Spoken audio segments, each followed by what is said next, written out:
You have to actually look at what's actually happening in your business before you just make a snap decision to drop a bunch of money. Hey guys, Abby Johnson here with Matterhorn Business Development. I am joined with our CEO, Greg Winteregg. We are Profit First Professionals, which is one of the things we do here at our business mentoring firm. And today we want to talk to you a little bit about a finance myth in the business world. Make sure you hit that subscribe button and the bell if you aren't already subscribed. We're putting out videos all the time on all things profit first, business, leadership, sales, so you don't want to miss out. So we heard a myth this week, or it was called a myth, I think, which I agree with.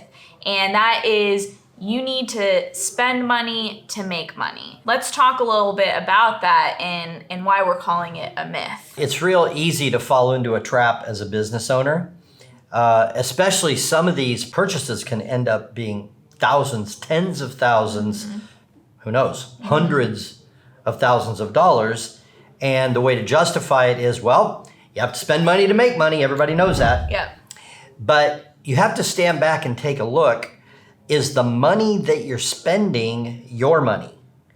Are you having to borrow money to spend that money? Or are you burning through all the profits that you actually should be keeping for yourself and your family and possibly your kids' education or something like that, or even a nicer vacation for your family, because you have to spend money to make money? And we have a client who was talking about adding another crew, but then the current crew wasn't really all that profitable. And it was going to be about a $12,000 investment, I believe. Yeah, I don't remember. Something how much along that for line. the extra equipment to create the other crew. So we're like, time out. We're not going to borrow that money. We're not going to go to the bank. We're going to sit down and we're going to take a look at the resources that we have available right now. How can we make these resources more profitable? Right, and I liked, earlier we were talking about this and you mentioned a website. Obviously having a website is important, and SEO and all of that is important, but some people, they're just starting out and it's like, cool, 10 grand for a pro website. And you know, if you're like a local service-based company, you know, if you're e-commerce or something, that's a different story. But if you're like a local service-based business, you could be on the ground hustling instead of, you know, eating into a loan or having to front that money. There's many free networking events. There's so many other options for you to get started and then start saving for that website and for that expense. A website, I mean, there's templates now. It's like a placeholder. Like, I definitely understand the importance of having a good website, but if you're just getting started out, this is just an example. I'm not saying everyone does this, but just an example of like, oh, I need to have this thing, but really just sit down and think about it and get creative and get innovative and get out and talk to everyone you know. Go meet new people. Like, you don't have to go spend $500 in Facebook ads. I know that that might work and that is an option, but if you don't have that money yet to afford that, you don't have to do that. Well, and on the website thing, let's take a seasoned business owner. Yeah. And the website's now maybe 2 years old or 3 years old. Sales are down.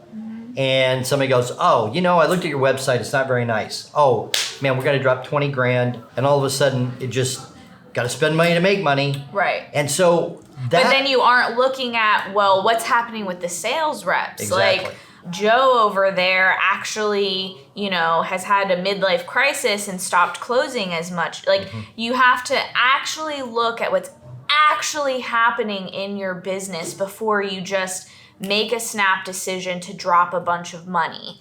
And I think what it does is, like, we're going to throw money over there, we're going to throw money over there, and it actually kills innovation. Yeah. It kills creativity, and it kills investigation. Right. You have to go look. One of my pet peeves is when a sales rep comes back and says, these leads suck. You know, something's wrong with the website, something's wrong with the marketing. I'm doing my job. I haven't changed a thing. But I'll tell you, whenever a sales rep is complaining about the quality of the leads, they're just not closing. Right. And that can be a black hole and a money pit. Right. The owner just agrees with, well, you got to spend money to make money. Right. And so it is true that you do have to spend something. Yeah, there are startup costs. You need to get your LLC set up, or maybe your Google subscription for your email. Like, think about what's actually 100% necessary for you to function as a business. A $10,000 website might not be that, unless, like I said, you're e-commerce or whatever.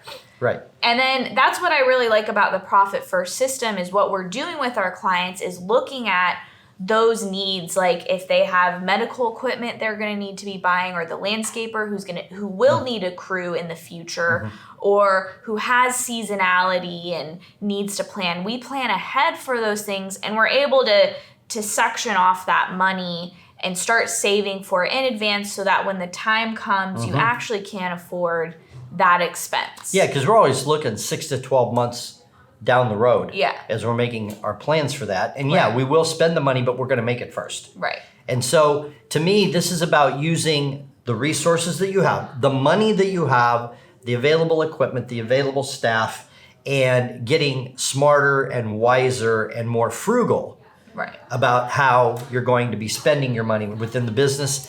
And it's so easy. We talk to so many business owners that are making no profit, and they say, well, I'm putting my money back in the business. But usually what that means is they just bought a $5,000 computer. Right. Or a $15,000 website, or this or that. And so the bottom line here is make sure you're profitable, and be frugal, be prudent, and exhaust all of the available resources. I mean, we were with a business owner over the weekend who, I don't know for how many years, ran the business out of the basement of his house. Yep. And now has this very large organization. But that's a matter of using the available resources and not just throwing money at it. Right.